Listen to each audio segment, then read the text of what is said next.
Pagi, Abah. Pagi, Anda berdebar ya, saya kok nggak masuk-masuk gitu ya? Nggak masuk. Saya juga berdebar-debar. Jangan-jangan pertandingan ini belum selesai ketika jam 5 tiba. Begitu.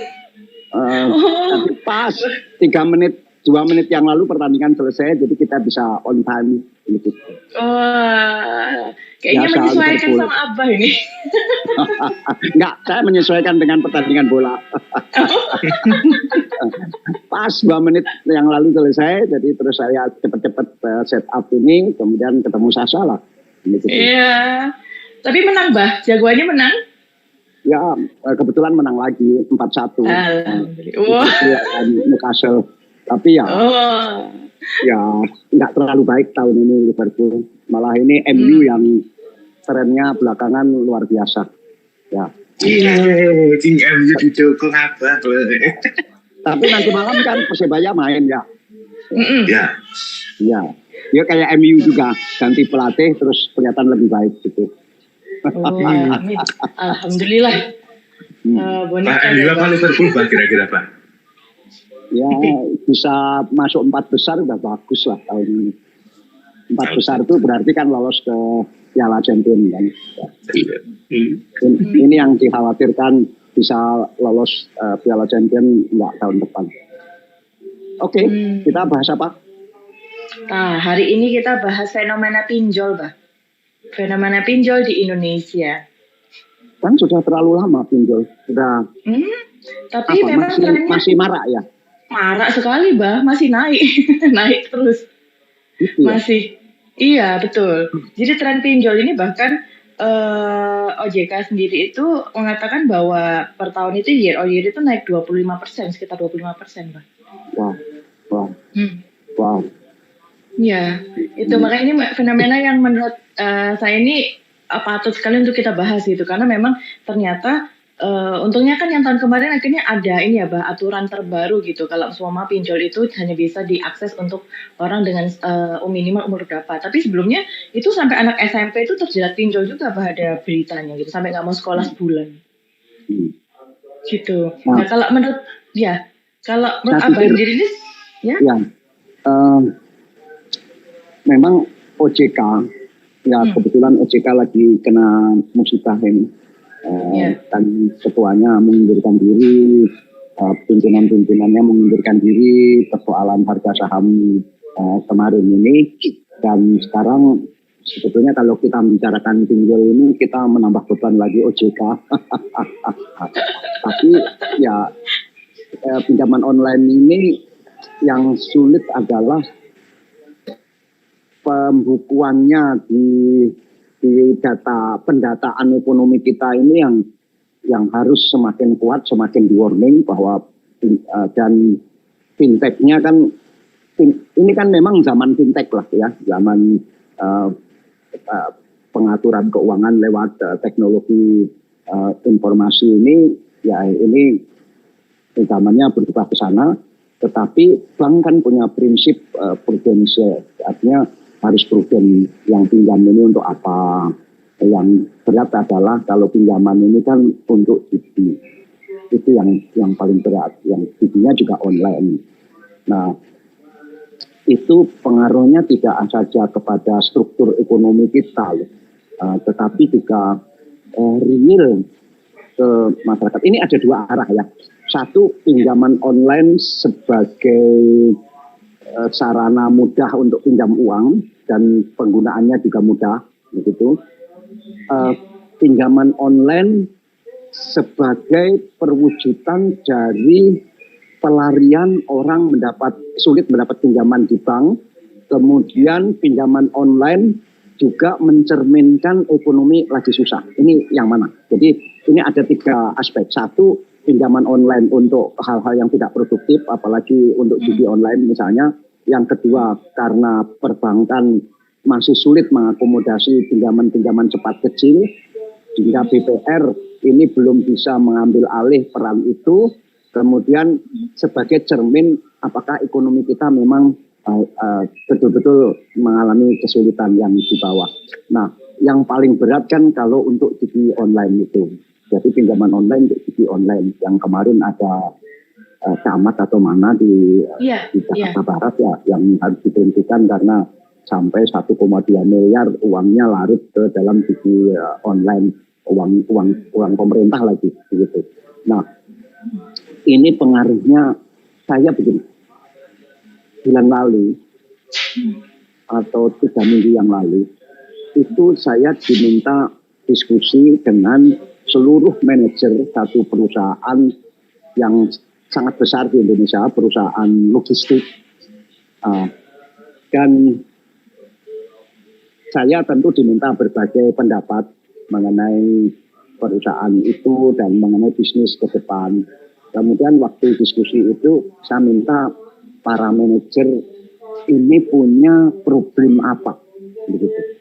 Nah, tentu banyak problem yang disampaikan, tetapi mereka berani menyampaikan problem-problem di depan diskusi itu aja menurut saya sudah bagus.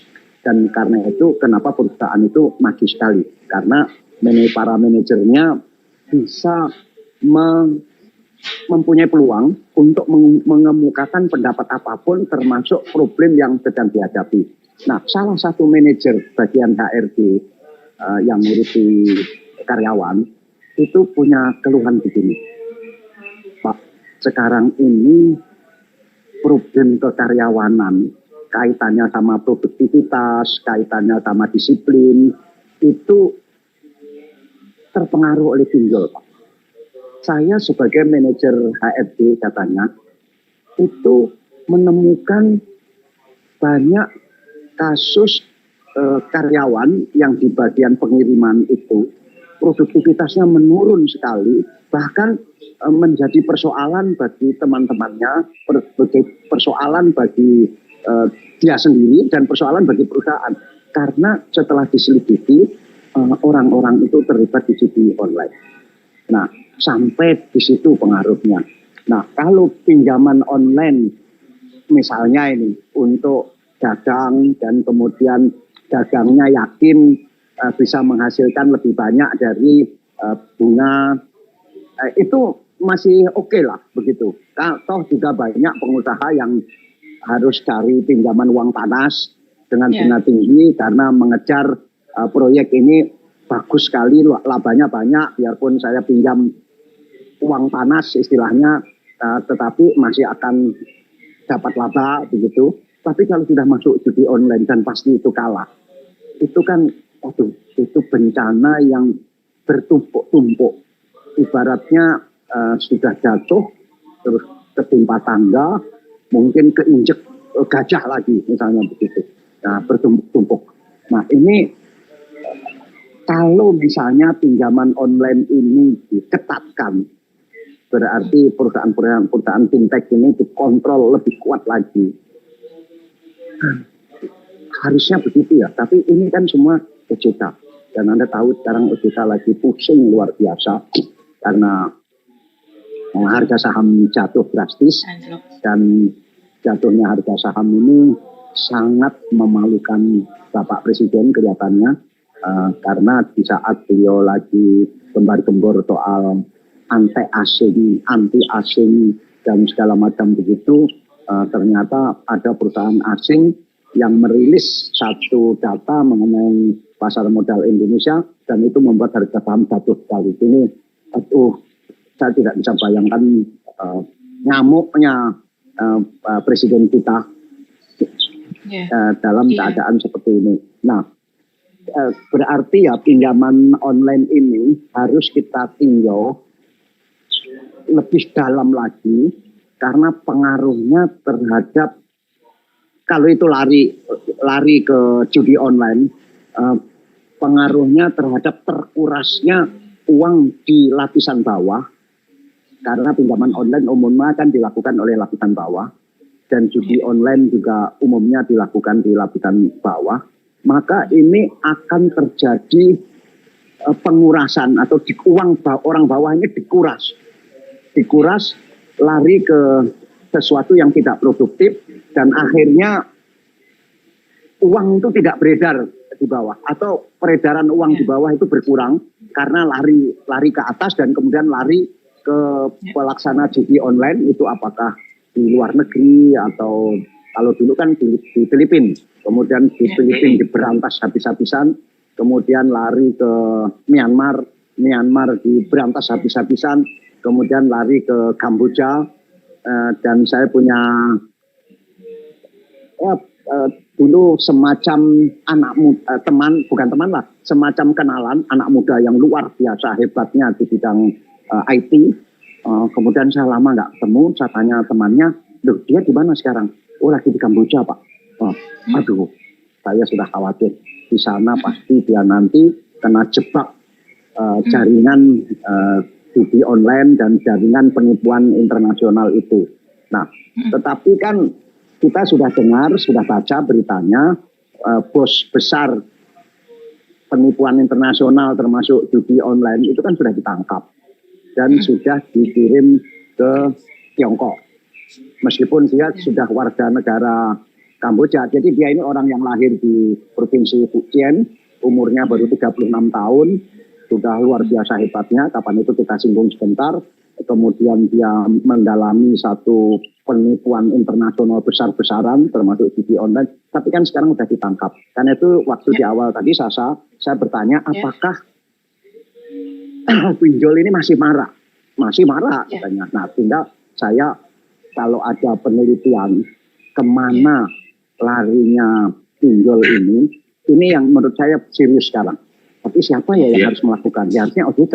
Jadi yang terpenting pinjaman online ini kalau bisa ada statistik nanti, misalnya berapa persen lari ke sektor produktif, artinya betul-betul dipakai modal usaha, begitu, berapa persen yang itu untuk spekulasi, misalnya kemarin beli emas, pinjaman online. Oh iya, saya pernah juga dengar orang mau pinjam online, tetapi untuk beli emas, karena keuntungan atau kenaikan harga emas belakangan ini luar biasa tinggi, melebihi bunga pinjaman online. Sehingga pinjam online untuk itu namanya untuk spekulasi. Meskipun kalau dia sangat pinter ya keluar masuk, artinya ketika melihat harganya sudah naik ke 25%, sementara pinjaman online bunganya 15%, misalnya begitu, ya segera dijual untuk menutup. Nah itu baru cerdas begitu. Tetapi kalau dia jatuh ke spekulasi, maka ya tentu ini mengkhawatirkan, apalagi kalau jatuh ke judi online. Jadi prioritas kita menurut saya, Sasa, untuk pinjaman online ini harus segera ada penelitian mengenai larinya ke sektor mana. Itu dulu, supaya berpikirnya jernih gitu. Berpikirnya jernih. Jangan sampai kalut ini gimana pinjaman online. Nah, segera OJK atau perguruan tinggi atau lembaga penelitian yang kaitannya sama keuangan itu segera melakukan penelitian kemana larinya pinjaman online. Setelah datanya tersaji, kita lebih mudah menganalisa dan lebih mudah mengambil tindakan. Gitu. Apakah fintech-nya saja yang dibenahi atau sampai negara turun tangan habis-habisan untuk memberantas judi online seperti dilakukan di Tiongkok misalnya. Nah, itu pendapat saya. Abah, ini ada riset, Bah. Ini menurut laporan OJK memang, Bah. Per November 2025, ternyata sekitar 67% dari total outstanding pinjol itu digunakan untuk tujuan konsumtif, Bah. Dan sementara hanya sekitar 33% untuk sektor produktif, begitu. Jadi artinya memang porsi konsumtif ini lebih besar jauh dibandingin produktif dalam keseluruhan penggunaan. Dan memang dari data lagi, itu memang ternyata menariknya adalah orang-orang yang pemakai pinjol ini adalah masyarakat kelas menengah, Bah.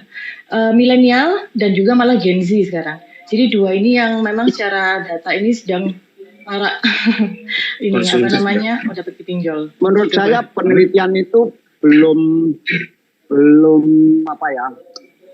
bisa dipakai mengambil keputusan yang tajam. Yang konsumtif tadi kalau ada rinciannya di situ akan lebih baik lagi supaya kita bisa menganalisanya lebih tajam. Konsumtif itu kan luas sekali. Dan konsumtif itu kan apakah konsumtif itu apa? Kalau konsumtif itu untuk beli sepeda motor, dengan sepeda motor dia bisa dapat hasil lebih banyak dibanding bunga pinjol kan juga nggak apa-apa kalau konsumtifnya itu. Konsumtif misalnya jangan-jangan untuk yang ya konsumtif sendiri menurut saya harus dirinci lebih detail supaya lebih tajam supaya kita bisa mengambil keputusan yang terbaik gitu. Oke Mbak Sasa, Abah, mungkin kami bisa dari redaksi memberi tambahan data. Ini kami khusus dapat data dari PPATK mengenai judi online-nya Pak. Jadi di tahun 2024 itu yang berputar itu sekitar 360 triliun, tetapi sampai Q3 2025 turun drastis tinggal 155 triliun, turun 56% Pak untuk judi online. Sedangkan untuk pemain yang berpenghasilan 5 juta pada 2024 yang main itu sekitar 7 juta orang, di tahun 2025 yang main tinggal 2,2 juta, turun 68%. Jadi penggunaan alokasi itu sepertinya kalau ditilik dari segi penggunaan judi online-nya, tahun 2025 turun hampir separuh semua. Berarti ada sebab lain pastinya. Situ Pak Sasa. Nah turun separuh itu kan berarti kan masih ada separuh. Betul. Ya, betul. Dan separuhnya angka di situ kan masih fantastis kan begitu. Nah, tapi itu berita gembira juga. Berita gembira bahwa sudah turun, berarti kan sudah tahu cara menurunkan. Nah, karena sudah tahu cara menurunkan ya turun lagi. Karena itu betul-betul pengurasan cash flow di bawah atau peredaran uang di bawah lari ke juragan-juragan judi online yang itu tidak jelas di mana, yang pasti di kalangan atas dan lebih lagi itu sangat dikendalikan dari luar negeri. Nah, sehingga kalau sudah tahu cara menurunkan menjadi 50%, berarti masih 50%, berarti masih harus kerja keras untuk turun lagi 50%-nya lagi begitu, dan nanti turun lagi 50%-nya lagi dan seterusnya. Ya bagus lah, sudah turun 50%. Ya. Iya, alhamdulillah. Tapi ini kan nggak ada kaitannya dengan isu akan digantinya Menteri Komdigi ya sekarang ya, Menteri Komunikasi dan Digital. Nggak ada hubungannya dengan itu kan? Wah, sepertinya sih. Kayaknya sih, ayo ada nggak di redaksi ini? Ada hubungannya nggak? Kalau menurut Abang gimana? Emangkah ada hubungannya, Bah? Kalau saya kemarin lihatnya ya memang kasus yang ini loh, Bah, data pribadi bisa diakses pada pas pelaporan itu loh, Bah, orang-orang pada melamar ke Komdigi ternyata bisa diakses sama masyarakat luas gitu. Padahal itu Komdigi gitu katanya. Itu kan viral ya, Bah, kemarin itu. Karena ternyata data pribadi itu. Enggak tahu. Iya. Jadi juga bukan juga soal bagaimana pemberitaan mengenai turun tangannya pemerintah di bencana Sumatera kemarin kok kalah sama netizen, ini menterinya kerja apa, bukan karena itu juga ya? Ini kompleks juga deh Bang, kalau kita menjadi itu jadi bisa saling terkait satu sama lain gitu loh Bang. Pinjaman, jadi kembali ke pinjol, di satu sisi kan itu kan dulu kalau sulit pinjam bank, kemudian lari ke BTR, sulit BTR pinjam ke rentenir, gitu ya. Sekarang sulit pinjam ke bank, pinjam ke tidak ke BPR dulu ya, langsung ke judi online, ke pinjaman online ya, begitu. Iya. Jadi karena memang monggo Bah. Iya. Ya. Jadi memang karena mungkin kemudahan akses ya, Bah. Karena ternyata dari aplikasi pinjaman online di OJK sendiri itu ternyata sampai tahun 2025 itu udah sampai sekitar 90 sampai 95 aplikasi, Bah. Jadi sangat mudah sekali aksesnya gitu, Bah. Untuk bisa meminjam online tanpa ada kayak gitu loh, Bah, strukturnya gitu ya. Nah, ini menarik, Bah. Jadi sebenarnya beberapa waktu yang lalu ada menurut saya sih ada sebuah fenomena di mana memang ada salah satu pekerja, katakanlah kita bilang aplikasi online begitu ya, Bah, yang mendapatkan limit gitu. Limit itu hingga 24 juta, Pak. Padahal jelas-jelas nah ini menurut saya yang menjadi gitu, saya kaget karena biasanya kan ya Bah ya, kalau orang-orang yang menawarkan, mohon maaf nih ya, kredit di mall-mall itu kan susah banget tuh Bah. Ini dapat limitnya berapa, gininya. Nah tapi ini Bah, seorang driver gitu ya, seorang driver aplikasi online itu mengatakan, cerita sama saya bahwa dia itu senang Bah, karena mendapatkan limit pay letter. Nah ini pay letter itu sampai sekitar 24 juta sebulan. Saya tuh sampai bingung, loh ini gimana toh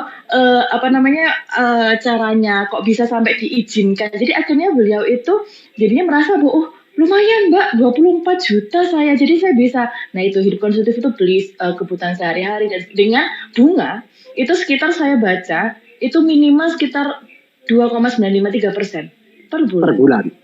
Per bulan. Dari 12 jadi 25%. Nah, itu yang menurut saya menarik, karena apa, beliau ini masih belum mengerti soal gitu, Bah. Jadi beliau hanya fokus pada saya dapat limit 24 juta, sedangkan beliau itu nggak paham tentang bunga itu 3%. Murah kok, Mbak, cuma sekitar berapa 3%, tapi dia tuh nggak tahu itu per bulan, per tahun. Jadi apakah memang ini fenomena di mana akses ini itu lebih tinggi dibandingin tingkat literasi keuangannya gitu loh, Bah. Jadi kayak saya tuh merasa, akhirnya dari situ saya bilang, wah ini bahaya juga ya, gitu loh. Itu yang Sasa, terjadi Anda ini kan kemarin. Anda ini kan perempuan, kemudian Gen Z. Pinjaman online itu ada nggak datanya? Berapa persen perempuan, berapa persen laki-laki? Wah, Ini ini saya belum akan bisa dipakai untuk pengambilan keputusan berikutnya. Oh, oke. Ya, sebentar. Kalau di kalangan Anda, apakah di kalangan pergaulan Anda, antara cewek dan cowok, mana yang sering membicarakan pinjaman online? Perempuan. Loh, malah perempuan ya? Ya, karena kalau di Gen Z, Bah, itu dipakai pay letter itu untuk memenuhi keinginan, Bah. Jadi biasanya karena pengaruh media sosial, oh ini sekarang ada baju lucu nih, tapi aku gajiannya baru sekitar ini, nggak apa-apa deh aku pay letter dulu gitu loh, Bah. Jadi itu apalagi kalau sekarang itu ada bilangnya, aduh aku butuh healing, nah untuk liburan, tiket pesawat itu kan sekarang juga sudah bisa dibuat pay letter, Bah. Jadi semua kehidupan kepentingan ini soal psikologis, kalau Gen Z bilang itu sekarang sudah bisa diakomodir dengan pay letter gitu. Kalau di saya maksudnya. Cuma kalau milenial itu kebanyakan untuk bisa memenuhi kebutuhan sehari-hari, Bah. Jadi ya apa? untuk Kebutuhan sehari-hari itu apa? Oke, contohnya itu belanja di sekarang kan banyak toh Bah yang contohnya bisa belanja online lah, itu tuh semua bisa pakai pay letter Bah gitu. Jadi belanja kebutuhan sehari-hari itu contoh bisa makanan, terus bisa kalau seumpama ibu muda itu beli susu, semua itu bisa Bah. Jadi selama aplikasi itu memiliki pay letter dan yang di dalam situ dijual kebutuhan sehari-hari apapun itu Bah, itu bisa pakai ini Bah, pinjol lah bentukannya gitu. Dan tambah lagi kalau pakai pinjol dapat diskon gitu. Kayak pengalaman nih. Oh. Iya, dapat potongan lumayan kalau pakai itu. Nah, itu fenomena kan, Mbak? Saya harus lebih banyak mendengar ini. Jadi baik, saya harus lebih banyak mendengar karena apapun kita harus terus memikirkan pengaruhnya ini kepada ekonomi, terutama ekonomi lapisan menengah ke bawah. Ya, oke. Iya. Oke. Sudah ya. Ini ada pertanyaan nggak ini? Dari teman-teman online ada yang nanya ke Abah nggak ini, mas-mas redaksi? Nggak ada. Oke.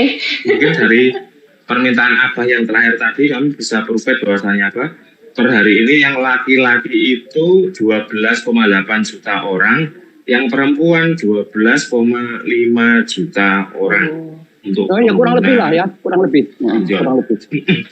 Betul. Kurang lebih. Berarti ya rata-rata ya semuanya ya. Gitu. Maksud saya begini, saya kan selama ini punya tesis bahwa perempuan itu lebih hati-hati menggunakan uang, perempuan lebih konservatif. Sehingga saya agak kaget tadi ketika Sasa mengatakan perempuan lebih banyak, dan ternyata data menunjukkan memang perempuan sedikit lebih banyak, tetapi imbang lah. Tapi apapun berarti saya juga harus mengoreksi pikiran saya bahwa perempuan lebih hati-hati dalam penggunaan dana. Itu apakah itu sudah tidak valid lagi ya tesis bahwa perempuan lebih hati-hati dalam penggunaan uang? Dan ternyata dari data itu sudah tidak terbukti lagi. Apa kita bisa mengambil kesimpulan begitu ya? Bisa kan? Gara-gara skincare kan banyak sekarang Pak. Jadi Ini sih menurut saya pribadi karena memang ada standar sosial yang digalakkan oleh sosial media begitu Pak. Sehingga memang akhirnya perempuan ini cenderung untuk mengikuti. Oh ternyata contoh standar cantik seperti ini, perawatan pakai ini loh. Akhirnya mereka oh ya. Saya pengen deh jadi seperti itu. Nah, itu saya kira jangan juga langsung menyalahkan media sosial lah. Memang saya kira tanpa media sosial kecenderungan bahwa itu kecenderungan seluruh dunia, bahwa kecenderungan itu sebetulnya berasal dari kecenderungan naiknya pendapatan per kapita masyarakat, begitu, sehingga karena pendapatannya bertambah maka seleranya bertambah, yang disebut keinginan tadi, bukan keperluan, keinginan tadi, keinginannya bertambah dan seleranya juga bertambah naik, artinya dalam semua itu ada biayanya. Dan biayanya ya seperti tadi disampaikan, dan keperluan untuk itu kelihatannya wanita lebih tinggi ya. Keperluan tampil harus lebih cantik, atau lebih modis dan seterusnya. Tetapi ya itu saya kira kecenderungan di seluruh dunia. Jadi mungkin media sosial mempercepatnya. Tetapi kecenderungan itu tanpa media sosial pun saya kira, tanpa media sosial pun itu kecenderungan manusiawi wajar. Ketika seseorang ekonominya membaik, maka penampilannya juga semakin baik. Ya, wah hebat, terima kasih Pak insight-nya. Terima kasih. Ilmu baru untuk saya ini. Enggak, karena media sosial jangan selalu disalahkan ya. Iya, siap Bang. Siap. Terima kasih. Ini insight baru nih untuk saya. Mbak Sasa, laki-laki harus lebih bekerja keras lagi nih kayaknya setelah ini. Laki-laki harus kerja lebih beras karena perempuannya tuntutannya lebih banyak. Iya, setuju Pak. Enggak lah, wanita sekarang mereka kerja sendiri kok. Mereka saya lihat banyak sekali wanita yang memutuskan untuk saya harus punya penghasilan sendiri. Ya, setuju, betul itu. Oke, Mbak. Selamat pagi, Mbak Sasa. Ya.